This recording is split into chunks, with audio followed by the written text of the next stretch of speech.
নমস্কার, আপনারা দেখছেন গ্লোব টিভি, সবার পাশে সবার সাথে। আর এখন গ্লোব নিউজ নিয়ে আমি ত্রিপর্ণা রয়েছি আপনাদের সঙ্গে। এক নজরে দেখে নেব আজকের বিশেষ বিশেষ খবর। বন দপ্তরের পক্ষ থেকে মিলল ছাড়পত্র।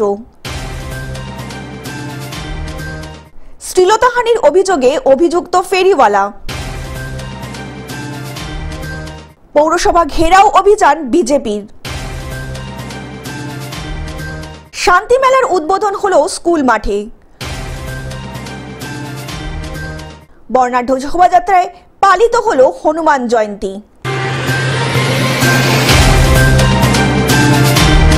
আসছি বিস্তারিত খবরে। বন দপ্তরের পক্ষ থেকে মিলল ছাড়পত্র। মঙ্গলবার কুলতলির বিট অফিস থেকে ৫৫টি দলকে মধু সংগ্রহ করতে যাওয়ার ছাড়পত্র দেওয়া হয়। এই অনুষ্ঠানে উপস্থিত ছিলেন বন দপ্তরের ডিরেক্টর ও জয়েন্ট ডিরেক্টর সহ ডিএফও নিশা গোস্বামী, ডিএফও অনুরাগ চৌধুরী। মৌলেরা কুলতলির বিট ফরেস্ট অফিস থেকে পাস সংগ্রহ করে তারা বাড়ি থেকে তাদের গুরুজনদের আশীর্বাদ নিয়ে বেরিয়ে যায় ১৫ দিনের জন্য মধু আহরণ করতে। প্রত্যেক টিমে ৫ থেকে ৭ জন করে সদস্য থাকবে। জনের মতন লোক আছে, তো সেইভাবে আপনারা বুঝতে পারছেন কতজন মৌলে জঙ্গলের মধ্যে যাচ্ছে।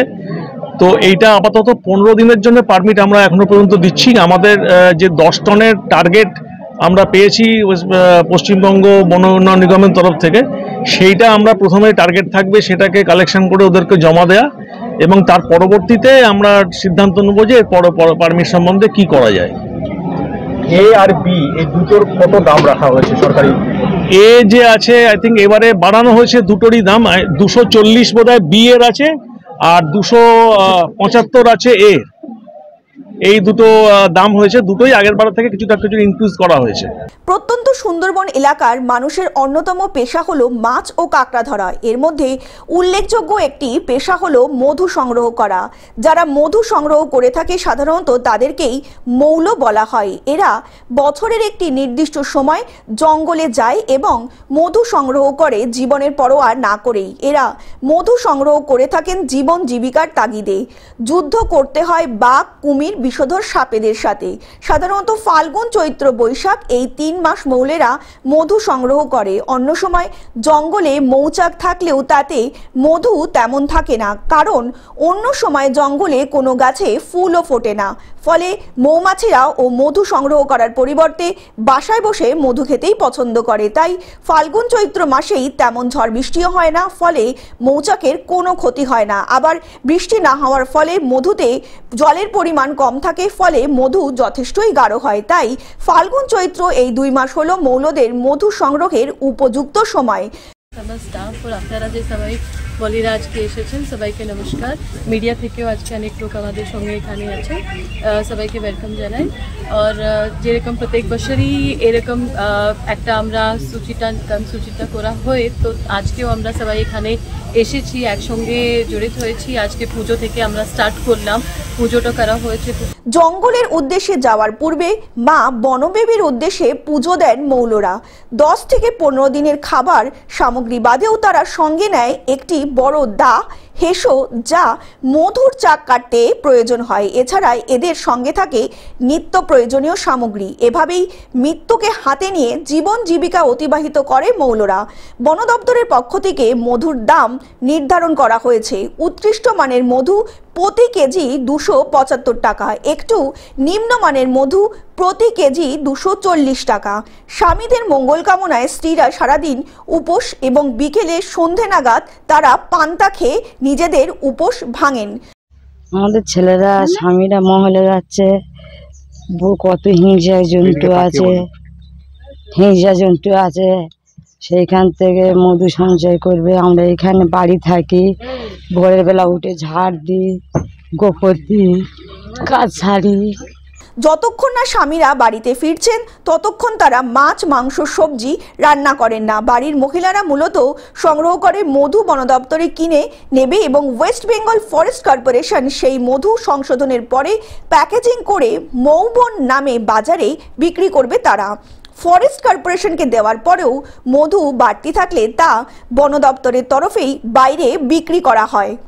কিছু জিনিস বলার দরকার, সেই কথাগুলো হচ্ছে এটা যে কোন চাকটা ভাঙবো, কোন মধুটাকে নেব, কিভাবে কালেকশন করব, কিভাবে কালেকশন করলে এ গ্রেডের হানি আমরা বেশি পাবো, তাহলে এ গ্রেডের হানি যদি বেশি পাই তাহলে সেক্ষেত্রে টাকাটা বেশি পাবো। কি হয় অনেক সময় আপনাদের মধ্যে কেউ এই কাজ করেন না, কিন্তু এরকমও খবর পাওয়া যায় যে বাড়ির পুরনো মধুটা মিক্সড করে দিয়ে বন দপ্তরে দিয়ে দিল, কিন্তু ওইখানে গিয়ে মেশিনে ধরা পড়ে যাচ্ছে, বলছে যে এই বিটের এই নম্বরের জারে এই ঘটনা হয়েছে। সুন্দরবন থেকে বাবলু প্রামাণিকের রিপোর্ট, গ্লোব নিউজ। শ্লীলতাহানির অভিযোগে অভিযুক্ত ফেরিওয়ালা। শ্লীলতাহানির অভিযোগে অভিযুক্ত হলো কেশপুর এলাকায় শেখ জাকির আলী, পেশায় ফেরিওয়ালা। গড়বেতা থানার অন্তর্গত Chandrakona road police bit house এলাকার ঘটনা। আমি তো বাড়িতে ছিলাম না, আমি একটু কাজের ইয়াতে বাইরে ছিলাম। তো আমাকে ওই ফোন করে বললো যে এরকম বাড়িতে লোক মানে ফেরিওয়ালা একজন এসেছিল, এসে মেয়েকে এরকম ধরে ইয়ে করেছে, তুমি তাড়াতাড়ি বাড়ি এসো। আমি বাড়িতে এসে দেখি যে ফেরিওয়ালা নেই।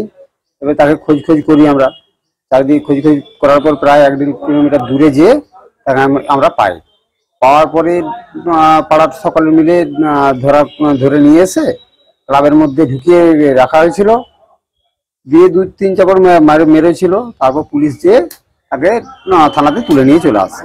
পরিবার সূত্রে জানা গিয়েছে বুধবার সকাল 9টা নাগাদ কাজে ব্যস্ত ছিল পরিবারের অন্যান্য সদস্যরা। সেই সময় বাড়িতে ঢুকে আসে এক ফেরিওয়ালা মশারি গামছা নিয়ে। সেই সময় বাড়িতে ছিল 10 বছর বয়সী ওই নাবালিকা। নাবালিকাকে ওই ফেরিওয়ালা জিজ্ঞাসা করে বাড়িতে কেউ আছে কিনা। উত্তরে নাবালিকা জানায় সবাই কাজে ব্যস্ত, বাড়িতে এখন কেউ নেই, জিনিসপত্র লাগবে না। আমি বাড়ির পেছনে জল ধরছিল, মেয়েটা বাড়িতে একলাই ছিল, পই পড়ছিল। দিয়ে লোকটা এসে মেয়েটাকে জিজ্ঞাসা করেছে যে বাড়িতে কে আছে, মশারি আরে নেবে। মেয়েটা তখন বলছে বাড়িতে কেউ নেই, আর হচ্ছে মা জল ধরছে পেছনে। তখন লোকটা কি করছে, মেয়েটা বলে ঘর ঢুকে গেছে। ঢুকে যাওয়ার পর লোকটা বাইরে সবকিছু রেখে দিয়ে ওর পেছনে ঘর ঢুকে গেছে। দিয়ে মেয়েটাকে বলেছে চুপচাপ থাক, যদি বেশি কিছু বলু চিল্লাও তাহলে আমার কাছে অনেক কিছু জিনিস আছে, তোকে মেরে দেবো একদম। লোকটা যে আমি তো যে ঢুকে দেখলাম তো মেয়েটা ফেরি করতে, হ্যাঁ ফেরি করতে এসেছিল, মশারি চাদর এসব বিক্রি করতে এসেছিল। বাড়িতে কেউ নেই এ কথা শুনে সেই সুযোগেই বাড়িতে প্রবেশ করে এবং নাবালিকাকে যৌন নির্যাতন করে এবং অবশেষে নাবালিকাকে মেরে ফেলারও হুমকি দেয়। সেই সময় বাড়িতে ঢুকে পড়ে নাবালিকার মা। বুঝতে পেরেই ফেরিওয়ালা চম্পট দেওয়ার চেষ্টা করে। অভিযুক্ত জাকির শেখকে মেদিনীপুর আদালতে তোলা হয়েছে, কিন্তু অভিযুক্ত ফেরিওয়ালা এই অভিযোগ মানতে চাইছেন না। করেন শুধু মাথায় এরকম হাত বুলিয়ে। কেন মাথায় হাত বুলালেন? কেন ঘরের ভিতরে? মাথায় করে ঘুরে ফেরি করে। ঘরের ভিতরে কেন ঢুকেছিলেন? আমার 3টে বেটি স্যার। ঘরের ভিতরে কেন ঢুকেছিলেন? ঘরে ঢুকিনি স্যার, এরকম অসরাই ছিল, এইরকম দেরি। আমি কোনোদিন গায়ে কেন হাত দিলেন? ওইটা স্যার আমি মাথায় হাত দিয়েছি, সত্য বলবো। মা আছে কি ঘরে, কেউ আছে কেন জিজ্ঞাসা করছেন? তার দাদু ছিল, তার ছিল, তার দাদু। ঘরে ঢুকে কেন করলেন? না ঘরে ঢুকিনি স্যার। বাচ্চাটা বলছে তো আপনি ঘরে ঢুকে গায়ে হাত দিয়েছেন, এরকম বলছে তো। না আমি তো বলছি আপনার কাছে যে এরকম মাথায় হাত দিয়েছে। কি নাম আপনার? পশ্চিম মেদিনীপুর থেকে কল্যাণ মণ্ডলের রিপোর্ট, গ্লোব নিউজ। পৌরসভা ঘেরাও অভিযান বিজেপির। মালদায় তৃণমূল পরিচালিত ইংরেজবাজার পৌরসভা ঘেরাও অভিযান বিজেপির। পৌরসভার বিরোধী কাউন্সিলরদের মর্যাদা দেওয়া হচ্ছে না, এমনই দাবি তুলেছে বিরোধী দল বিজেপি। আমরা এখানে বিরোধী দল, মানুষের কাছে আমরা প্রতিশ্রুতিবদ্ধ মানুষকে পৌরসভা পৌঁছে দেওয়ার জন্য, কিন্তু এই পৌরসভা বিরোধীদের কোনো কথা শুনছে না। মানুষকে ন্যূনতম নাগরিক পরিষেবাগুলো পৌঁছে দেওয়াতে অনীহা দেখাচ্ছে। তার প্রতিবাদে আজকে আমরা বিক্ষোভ অবস্থান করেছি। যদি এতেও শুরু না হয় আমরা কিন্তু বড় আন্দোলনে নামব। 9 দফা দাবিতে পুরপ্রধানকে স্মারকলিপি বিজেপির। পৌরসভার ভেতর ঢুকে বসে পড়ে আন্দোলন জেলা সভাপতি ও পুরসভার কাউন্সিলরদের। পুরসভার জঞ্জাল সাফাই, পানীয় জল, যানজট, জলা জমি ভরাট, কেন্দ্রীয় সরকারের বিভিন্ন প্রকল্পে আর্থিক নয়ছয়ের অভিযোগ বিজেপির। আমরা যদি মানুষের কাছে দায়বদ্ধ হয়ে তাদের এই পরিষেবা পৌঁছে দিতে পারি তাহলে ভালো। আর যদি উনি কথার সঙ্গে কাজের আবার আগের মতো অমিল ঘটান তাহলে ভারতীয় জনতা পার্টি দীর্ঘ আন্দোলন করে এই পৌরসভাকে কেমন করে স্তব্ধ করে দেয় তার সমস্ত রসদ ভারতীয় জনতা পার্টি জানে। জঞ্জাল, কর বসানো নিয়ম ও পৌরসভার বিরোধী দলনেতা অম্লান ভাদুরী পৌরসভার উন্নয়নের কাজে স্বজন পোষণ করা হচ্ছে বলেও অভিযোগ করেন তিনি। অন্যদিকে ইংরেজবাজার তৃণমূল পৌরপ্রধান কৃষ্ণেন্দু নারায়ণ চৌধুরীর বক্তব্য, বিজেপির কর্মসূচি রাজনৈতিক উদ্দেশ্য প্রণোদিত এবং লোক দেখানো উন্নয়নের কাজে সমান অর্থ বরাদ্দ হয়। পাল্টা বিজেপিকে গ্যাসের দাম বৃদ্ধি নিয়ে আলোচনার পরামর্শ তৃণমূল পৌরপ্রধান কৃষ্ণেন্দু নারায়ণ চৌধুরীর। দিবারাত্রি আমরা পরিষ্কার করছি, তারপরে এবার সলিড ওয়েস্ট ম্যানেজমেন্টের জন্য একটা বড় জায়গা পেয়েছি আমরা, সেখানে আমরা ওয়েস্ট ম্যানেজমেন্ট করছি, আমরা ওখানে করছি। আমরা এর মধ্যে 14 কোটি টাকা মতো আমাদের স্যাংশন দিয়েছে, যেটা ইমিডিয়েট টেন্ডার করে করছি আমাদের অনলাইনে। মালদা থেকে অভিষেক দাসের রিপোর্ট, গ্লোব নিউজ। শান্তি মেলার উদ্বোধন হলো স্কুল মাঠে। বুধবার পূর্ব বর্ধমান জেলার কাটোয়া ব্লকের গাজীপুর গ্রামের শাহ গাজী আলমের পবিত্র ওরস মোবারক উপলক্ষে শান্তি মেলার উদ্বোধন হলো স্কুল মাঠে। এবছর শান্তি মেলা 40 বছরে পা দিল। উদ্বোধনী অনুষ্ঠানে উপস্থিত ছিলেন পূর্বস্থলী উত্তর বিধানসভার বিধায়ক তপন চ্যাটার্জি, কাটোয়া 2 পঞ্চায়েত সমিতির সভানেত্রী শুভ্রা বর্মন, কাটোয়ার 2 পঞ্চায়েত সমিতির সহসভাপতি রাজীব চ্যাটার্জি, গাজীপুর গ্রাম পঞ্চায়েতের প্রধান সমাপ্তি ঘরুই, জেলা পরিষদের সদস্য নিতাই সুন্দর মুখার্জি, কাটোয়া কোর্টের অ্যাডভোকেট ধীরেন্দ্রনাথ বন্দ্যোপাধ্যায়, অগ্রদীপ পুলিশ ফাঁড়ির অফিসার দীপঙ্কর ঘোষ, কাটোয়া 2 পঞ্চায়েত সমিতির পূর্ব কর্মাধ্যক্ষ গৌতম ঘোষাল সহ অন্যান্য সদস্যরা। শাহ গাজী আলমের পবিত্র ওরস মোবারক উপলক্ষে শান্তি মেলা, যে মেলা দীর্ঘ 39 বছর পার করে এবছর 40 বছরে পদার্পণ করেছে, গাজীপুর গ্রামের স্কুল মাঠে মেলাটা অনুষ্ঠিত। এই মেলা চলবে 3 দিন ধরে। মেলা ও সাংস্কৃতিক অনুষ্ঠানকে কেন্দ্র করে আনন্দে মেতে উঠেছেন গাজীপুর গ্রামের মানুষজনেরা। মাদার চত্বরে রঙিন আলোয় সাজানো হয়েছে এই মেলাকে ঘিরে। কোনো অপ্রীতিকর ঘটনা যাতে না ঘটে তার জন্য মোতায়েন রয়েছে পুলিশ প্রশাসন। গাজীপুর গ্রামের এটা বাড়তি আবেগ, কারণ গাজীপুরের গ্রামের অনেক ছেলে বাইরে থাকেন কর্মসূত্রে, তারা সবাই মিলিত হয় এবং গাজীপুর গ্রামের আত্মীয় স্বজন এই দিনটার জন্য অপেক্ষা করে থাকে। কাটোয়া থেকে রাহুল রায়ের রিপোর্ট, গ্লোব নিউজ। বর্ণাঢ্য শোভাযাত্রায় পালিত হলো হনুমান জয়ন্তী। বৃহস্পতিবার সকালে বর্ণাঢ্য শোভাযাত্রায় মন্দির প্রাঙ্গণ থেকে শুরু হয়। ইংরেজবাজার শহর জুড়ে শোভাযাত্রার পরিক্রমণ করে মন্দির প্রাঙ্গণে শেষ হয়।